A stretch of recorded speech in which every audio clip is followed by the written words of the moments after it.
about freaking time, isn't it?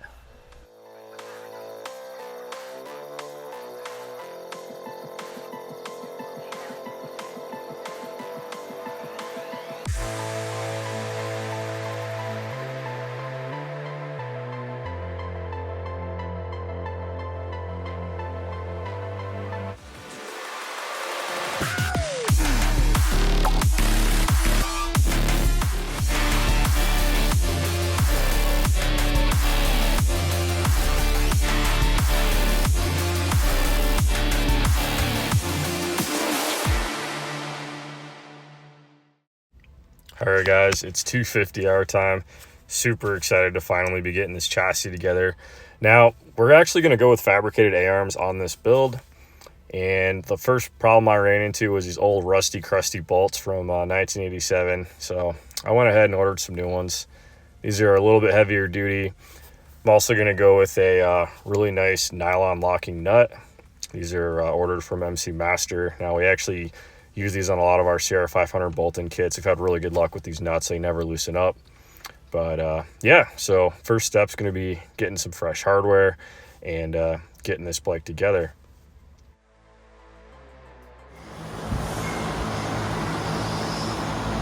Oh man, looks like the Snap-on guy got me again. I'm a sucker for fans and flashlights and all kinds of things, so let's see how this thing works. All right, guys, you might remember my, I guess, CRF450 dirt bike conversion. So we basically built this whole quad front end, and it had TRX250R spindle, caliper, and hub. These things were in almost brand new shape, so I'm going to go ahead and pull these off this chassis and get them installed on the 250R. Now, it's kind of a shame to take this thing back apart. It actually belongs on a dirt bike frame, but I've been staring at it for a while, so it's time to get this frame finished up.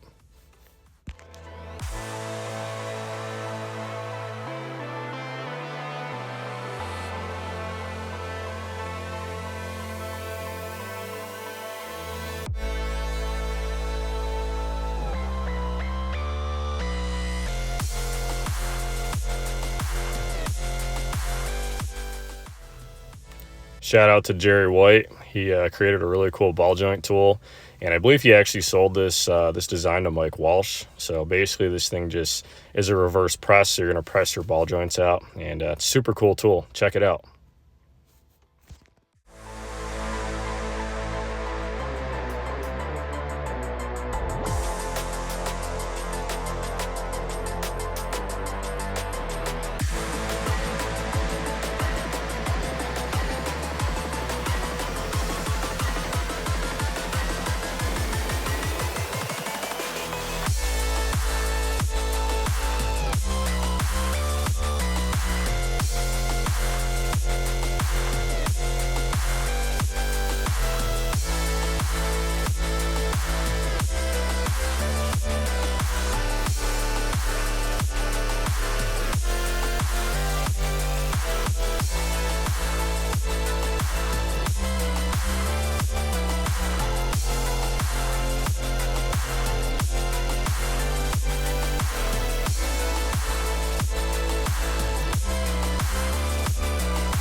All right, now the fun can finally happen. So first step, I'm going to get the Elkas ready. And by getting them ready, I mean putting the shock guards on and just making sure that stuff's all set before we go bolting them onto the chassis.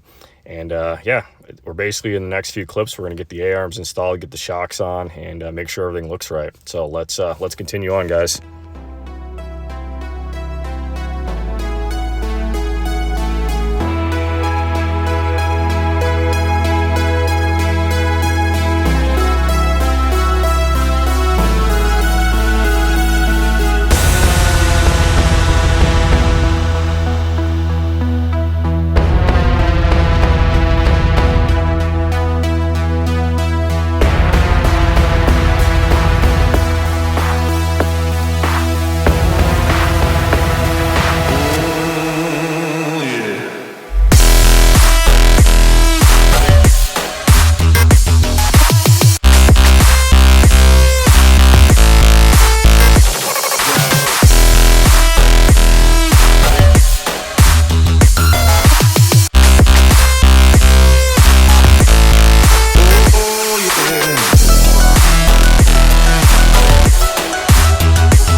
freaking time, isn't it?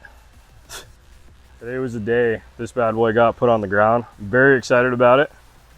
I'm always 10 steps ahead of myself, so as you guys know, we started designing a billet frame for the next build. We actually have a couple guys that have purchased a couple builds for the billet chassis when it comes out, but this is a good preview of what we're going for with modernizing the 250R. I've got some Elkas on here, stage 3 legacy with the rebound and the guards. I've gone all TRX250R in the front end for spindle caliper and hub. Now I've also done the same thing in the rear. This is our swing arm. If you haven't followed the last video, this is a custom swing arm made by us. It allows the use of the TRX250R axle carrier brakes, our billet anti-fade, the billet protection on the sprocket and the disc. And we actually went with the OEM 250R link on this. Now, a lot of you guys have been asking for updates on the billet frame and what we're going to do with that. Just stay tuned for the next video. I've been crazy busy with tons of projects, so the big wheels keep us very busy. But yeah, guys, happy to make some quad content and get the thing on the ground. I actually forgot how small a 250R is. It's kind of funny, and how lightweight it is. Overall, super excited about this 250R build. I did not have a steering stem, so I'm building one. So in the next couple of days, I'm going to get that built and installed on this bike and get this thing all tuned up in the front end. I've got to do all the adjustments still. I've got to get the chassis sitting where I want it, but I'm going to do that after the motor's in and after we're sitting on it and get it where I want it. So anyway, guys, thanks for being patient. Thanks for watching, and we'll see you guys in the next one.